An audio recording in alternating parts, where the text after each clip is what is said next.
Choco12 here. You've probably seen these viral videos of thousands of tattooed men running in formation in some giant high-security prison complex. I'm noticing a lot of people using my country in memes as if the CCOT prison in El Salvador is Arkham Asylum, and while conditions there might be rough, prisoners aren't exactly tortured there but have to endure rather tough sentences in the mega prison. So as a Salvadoran, I would like to explain to you in better detail how CCOT actually operates, and why is El Salvador putting so many people inside it.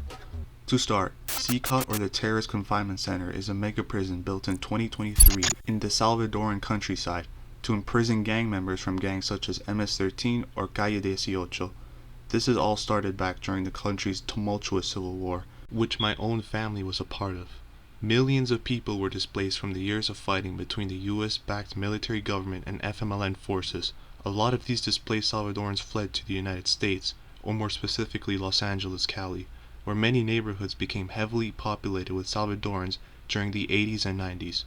This influx later led to the Salvadorans banding together to defend against other local gangs, which resulted in formation of gangs like the infamous Mara Salvatrucha, aka MS-13, and the 18th Street Gang, or Barrio 18 in Spanish. These Central American gangs quickly became some of the most notorious and brutal gangs in LA, known for their killings and drug smuggling, with cliques gaining more and more members across the country. In the 90s, these gangs started to reach their peak in LA and across the US, so President at the time, Clinton, decided to start deportations for anyone associated with these gangs. Later on, during the Obama administration, deportations started to pick up. All of this overwhelmed El Salvador's prison system, which was already in a bad shape, keep in mind, after the Civil War. I can vouch for this personally, as when I was there as a kid, I would meet people who spoke really good English, but just as I was about to think that they were smart or just studied a lot in school, they proceeded to say they got deported from the States. This kind of thing happened to a lot of people. For the gangs like MS-13 that got deported, a lot of them carried on the gang and started to spread rapidly. They started mugging, killing, and harassing innocent people, turning El Salvador into the murder capital of the world for most of the 2010s, peaking in 2015 when the country hit a record of 6,656 homicides in that year alone. Coincidentally, the year after I left, the gangs went on to commit ruthless acts on the daily and were even said to tax local businesses in their territory, going as far as to cut off one of their fingers every time they weren't able to pay the tax. Truly gruesome stuff, I know. And to think a lot of it happened not even a few blocks from the National Palace. For years, little was done to mitigate the gang violence in the country by the national government. Until 2018, a politician from the FMLN by the name of Nayib Bukele started running for president. The new party he joins, called Gana, which he later changed to Nuevas Ideas, or New Ideas, was campaigning on serious change, as the name suggests. He did this to separate himself from the parties of Arena and FMLN, who've dominated the Salvadoran political landscape since the peace agreement that ended the war between those two parties. He ended up winning in 2019 with 53.10% of the vote. He ran as a staunch anti-corruption activist, which in a country with as much corruption as El Salvador had in the past, gave people hope. Nayib Bukele pledged to cure the illnesses that were plaguing our Central American country. So he got straight to work, passing laws and legislation in his favor to get things, even going as far as to bringing the military to the Legislative Assembly to push the cabinets into voting for more funding for the army.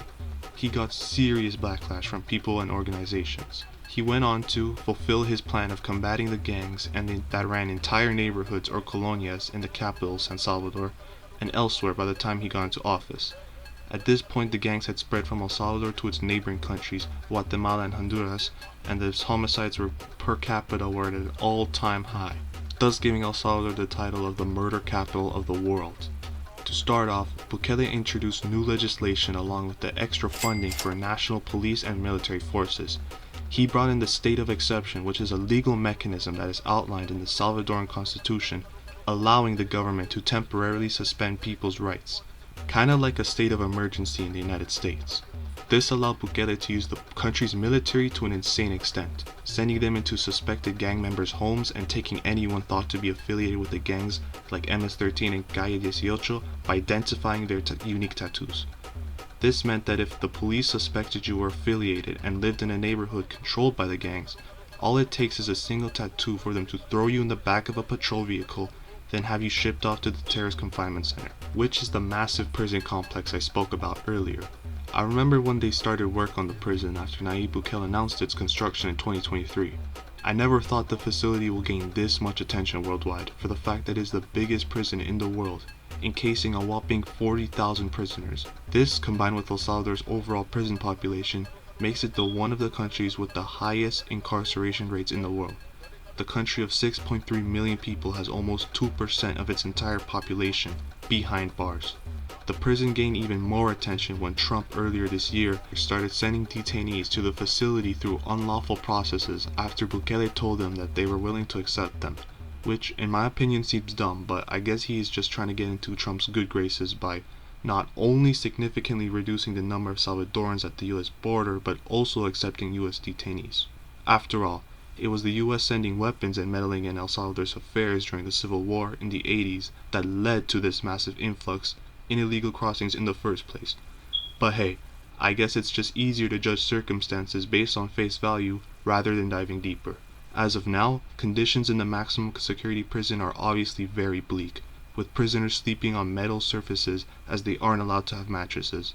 On a brighter note though, they can work their way out of jail by joining one of the many programs the state offers them. This, however, is limited to those with lesser offenses. Those who've committed more heinous crimes like murder are straight up just cooked. The prisoners who choose to work do not earn money, they instead have a single day taking off their sentence for every day they work, which I think is pretty solid. The people who once worked against El Salvador and its people are now working to better it, building roads, hospitals, schools, giving younger Salvadorans hope and opportunities for a better life within the country, which a lot of the gang members themselves did not receive.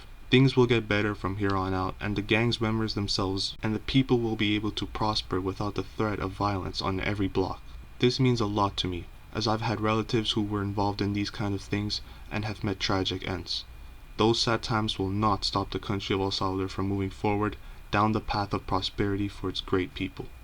I want to thank each and one of you for watching. I hope you liked this vid and learned something new about CCOT and its creation, apart from what the news just tells you that, it's a torture prison and such. But yes, that aside, thank you for watching, and hasta luego.